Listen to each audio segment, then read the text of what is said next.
Hello and welcome to your astrological vibrations for Monday, October 31st, 2022 by Gaia Blooming.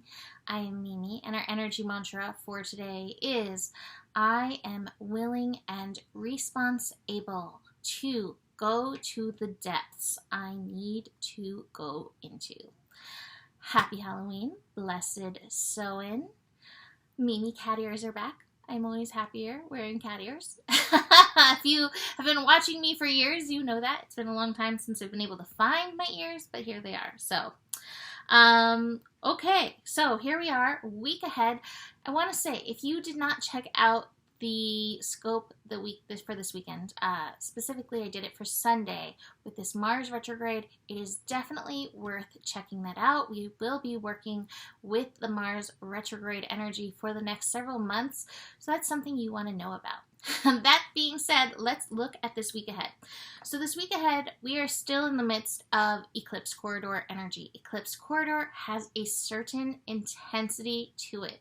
So keep that in mind through this week. That being said, as I looked ahead, I was like, wow, Venus is doing the work. And that makes sense. With Mars retrograde, Mars, the young energy, is kind of in the underworld, going through a relearning process, relearning, regrouping, and Venus, representing the yin, is definitely experiencing. This week we'll have Venus connecting, to the moon in multiple ways, but connecting to Chiron. Chiron in an inconjunct. We'll have Venus conjunct the South Node, which will be very interesting, and Venus kind of pulling in the lessons of the square we've been working through between Uranus and Saturn. And that square, while it is distancing itself, Venus is kind of pulling this energy in together. So it's definitely an interesting week for your yin energy, relationships, your personal worth, money in general. This is all going hand in hand with lessons around the incoming eclipse. So again, we're building to the eclipse this week. We do not have the eclipse until the 8th, so not till next week's energy, but this week, every day is like taking us 1 inch closer, one lesson closer to this. I do think that the most interesting energy is Venus running over the South Node. I think this could really bring up old relationship lessons. This can bring up old relationship fears. This can bring up old relationship trauma. And as I was looking at November, I just did a November month ahead view for my patron group. And one of the things I really felt was this is such a strong time to be releasing ourselves from old patterns. That's part of what Mars retrograde in Gemini is doing, is helping notice these patterns so we can find new ways of activating ourselves to move out of these old patterns. So Venus connecting to that South Node may absolutely do it. What we need to keep in mind is the North Node energy and lean in to our value, lean into trust in the earth, lean into abundance, and even within reason, lean into pleasure, trusting that life does not just have to be a grind. Life can be a pleasurable experience. For the cards for today, I have once again pulled the Fool. And if you've been watching me regularly, you've probably seen the Fool a lot. I shuffle the cards, all of that. The Fool keeps popping up. And I think the Fool is, hey, this cycle you're stuck in, you don't have to be stuck anymore. Let's shift this out. But it's going to take a new way of doing things. Speaking of busting out, here we've got the Rebel busting out of those chains. And I just noticed, actually, this jumped out when I was shuffling and I put it back in, but the conditioning card ended up on the bottom. We are leaving behind old conditioning for these new paths, but it's going to take work on yourself. And part of that is that Venus energy, knowing your worth, your relationship to yourself, which we worked on with Venus and Libra a lot, your relationship to spirit, and being willing to look at those shadow elements and take your personal responsibility around them to do whatever work is coming up around these energies. So that being said, let's look fully into today, Monday. Like I said, check out the Mars retrograde in Gemini scope. That will help a lot. We've got the moon finishing up in Capricorn and moving into Aquarius fairly early in the day. Before the moon leaves Capricorn, it is connecting to Pluto. So there we got a little of that Plutonic colonic. Sorry. Door opening and closing right there. Interestingly enough, this connection's happening at 2:22 a.m. Pacific time. Trust and faith. And wasn't that the time? Wasn't it 12:22 that Mars went retrograde? Something happened. Oh, Mercury. Mercury moved into Scorpio at 2:22 on Saturday. So we're being reminded, even though there could be a lot of stirrings of fear out there, even in regards to the eclipse, a lot of people have a lot of theories that they're putting out there. The universe is over and over saying, hey, trust and faith. Listen to your intuition. Trust yourself. And don't give fear has its reasons, right? But don't give too much power. Don't give too much credence to that energy. Take that power back. That's part of that moon moving through Pluto. We so easily give that authority and our power to things outside of ourselves. This is a call to pull it back. So keep that in mind. The moon will also connect to Jupiter before shifting into Aquarius. Jupiter at 29 degrees Pisces. Again, if that's a scope you did not see from last week, that's worth going back to as well. We've had a few big things happen in the last week that are definitely laying down some interesting energies in the background. So as the moon is connecting to Jupiter, again, your responsibility is in facing what's coming up. Part of Jupiter retrograding back into Pisces is bringing up old karmic energies that can be shifted and released at this time in a new way.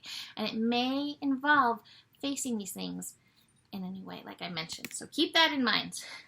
Moon into Aquarius. So Moon into Aquarius is definitely going to spur some more of this electrical energy. I know we've been working with that a lot. Poor Joe has not been sleeping well. He's definitely very affected by that in the sleep way. I think he's making comments in the other room about that. It can be very stimulating for your nervous system. Taking time to ground in is important because this energy will be peaking with the eclipse. Electrical, mental, stimulating energy. So being able to handle this moon, ground in, clear your energy field, your inner energy field, so the energy can move through your body. You might want to shake it out to be able to let everything move through. But taking time, even in nature, like sit by a tree or stand by a tree and imagine your roots going into the ground so that you feel held and supported in and through this energy. The moon, now in Aquarius, as of 8:43 a.m. Pacific time, will connect to Mercury and the sun. So we have the moon square the sun and the moon square Mercury, both in Scorpio. And this is interesting, this energy. Sometimes Aquarius energy doesn't necessarily want to go to those deep places. And that might be where we're feeling that square or that challenge. It's like, I have this thing that's coming up. It feels really uncomfortable, but I don't want to lower my vibes. That's part of that Aquarius energy, is being very aware of what vibration things are. I'm here to tell you, it is okay to go there. What we don't want to do is get stuck there. But a lot of times we are unknowingly stuck in these places because we don't face the thing. So your work is to face whatever is coming up in the depth, not over mentalize it, just face it. A lot of times our work is to sit, be present, breathe through it, feel it, and suddenly you'll be like, go away, like a little butterfly. It doesn't always. Sometimes we have to sit with it a little longer. Acceptance and resistance. Acceptance and resistance. Yes, thank you, Two lady. polarities in the universe. One positive, one negative, neither one coexisting without the intervention of the third. Thank you. Very Aquarian of you. So, yes. So, be willing to be there. I even have this, I think, in the card. So I have the Thunderbolt card in reverse. And a lot of times what that Thunderbolt energy, this could be like those fears that I was mentioning before, but I think this is just old stuff that's needing to come up and not be mentalized, but rather be felt. So we can move through it, break through these chains into something new, right? What we need to work on is the projections. We've taken on projections around said Thunderbolt, the shoulds and all of that, what you should do, what you shouldn't do. Get past those mentalizations, bring in your presence, allow yourself to feel, and I think before you know it, again, you will be breaking through whatever this energy is. Do not fear the Thunderbolt. It has its lessons for us. Part of the eclipse lessons overall is the willingness to be broken. If you watch my eclipse scope, I brought up Aquilanda. She is still sitting on my altar because this energy is so important right now to allow ourselves to recognize we all go through periods of broken, and it doesn't make you less than. It makes you human. That is the human process, right?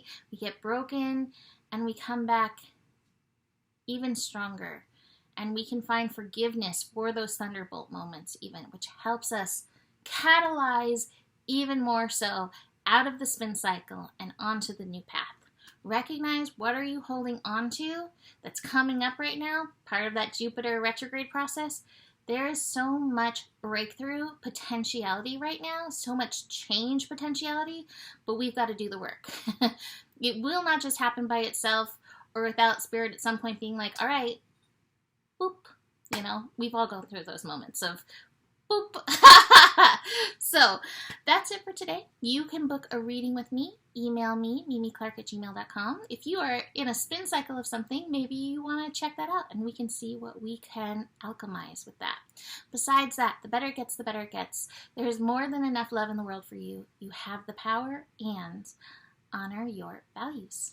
Namaste.